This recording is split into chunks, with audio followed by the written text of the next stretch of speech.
Last week, the Archbishop of Canterbury, Justin Welby, refused to meet Palestinian Reverend Munter Issac because Pastor Issac had shared a platform with Jeremy Corbyn. Justin Welby has form. He would not speak to this amazing man, Munter Issac. But back in September, he did a gig at St. Martin in the Fields. And Linda Ramsden, who heads up the Israeli Committee Against House Demolitions, invited him to meet Jeff Halper. Jeff Halper is an American-Israeli Jew, an academic, Nobel Peace Prize nominee, who has been campaigning to try and stop the destruction of Palestinian homes for at least 3 decades. And he said no. And he said it in a very unmannerly fashion. I do wonder if this man is fit to be head of the worldwide Anglican Communion. And I say that as an Anglican. What people may not know is Synod, which is the kind of organisation, it's the kind of AGM of the Church of England, is meeting this weekend and over till Tuesday, and Gaza is not on the agenda of their discussion. That's why there is a focus on leafleting there. With Justin Welby and Reverend Munter Issac, I'd like to make 3 points, if you'll allow me, and I want to start with a story. So there was a centurion who came to Jesus, and the centurion said, "My servant is gravely ill, and I need your help. And I do not need you to come under my roof in Gaza. Just speak the healing words, and that's enough." And Jesus turned his back on this man, and he said to his disciples, "Inform this centurion that he speaks to the wrong people. I do not intend to meet with somebody who has associated with sinners and people who are outside our religion and what I am saying. Go away."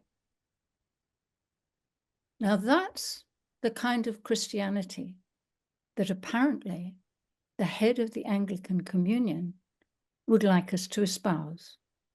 A Christ who refuses to meet with people with whom he could be in disagreement. A Christ who shuts people out. A Christ who turns his back on someone in need, on a man who is putting his life on the line. Can we remind viewers that Pastor Issac is going back to Gaza? He lives in Gaza. His life is threatened.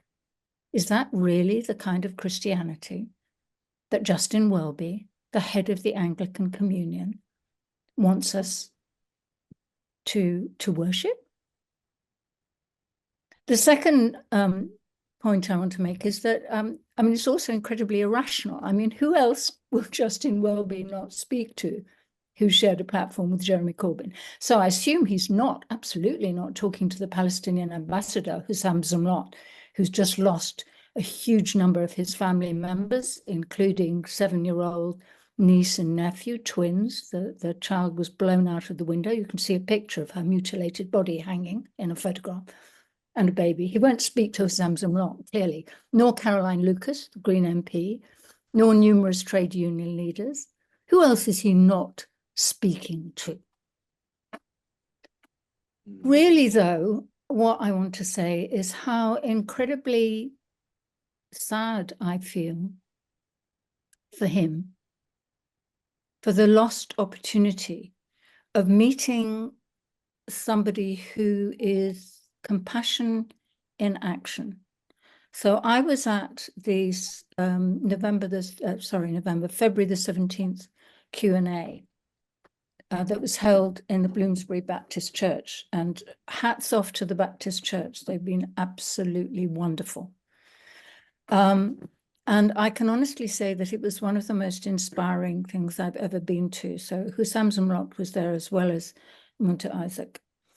And I left there feeling a kind of larger, more compassionate person, more understanding, less angry, less despairing as a result of being in the presence of this man. And that's what Justin Welby passed up. And in so doing, he reveals himself to be such a small, shrunken person. It's an awful thing to see, actually. I feel ashamed on his behalf, but also I feel very sad for him and for the whole Anglican communion, although luckily, of course, everybody can watch Munter Issac's sermon. I just want to quote some of the things that these two men said, which was so amazing. So an imam asked Munter Issac, how can we reach out to members of other faiths? And Munter Issac said, we're not in competition with each other. The only competition is to see how we can serve the other best. And the generosity and the humor of these people was, I mean, it was just amazing. Somebody else asked, how do you carry on without hating? And Hussam Zumlot had tears in his eyes, and he said, I cannot answer that question. But Munter Issac said, look, we are angry. Of course we are angry. We are right to be angry. We should speak out of anger, but we never, never hate. And then Hussam Zumlot came back and he said, I will answer it. He grew up as a refugee in Rafah. His grandparents fled the Nakba. And he said, I never remember any words of hate. We do not hate. This is not a war against Jews. And he said, and it got a laugh from the audience, he said, if you British were there occupying us, we'd be doing the same thing. It's got nothing to do with a war of religion. Mm. And the final thing I want to say is that this event, this refusal to meet with this man came during Lent. This is the time which we are asked to reflect and think and examine ourselves as Christ did in the desert, and to think, and it is a week in which on Shrove Tuesday, the Khan Israeli broadcaster who are participating in Eurovision, and this is something people might want to take up and lobby about, because the European Broadcasting Authority have said that they don't contravene any regulations. And they said clearly, there are no uninvolved citizens in Gaza. Everyone, children over 4 are Hamas supporters.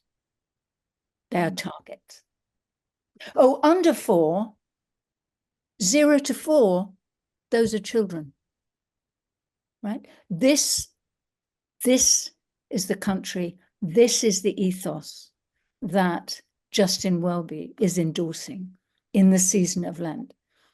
And what Hussam Zumlot and Pastor Issac said was, look, this is the land of resurrection. We will come back from this, but you, what have you done to yourselves? What have you done to your souls?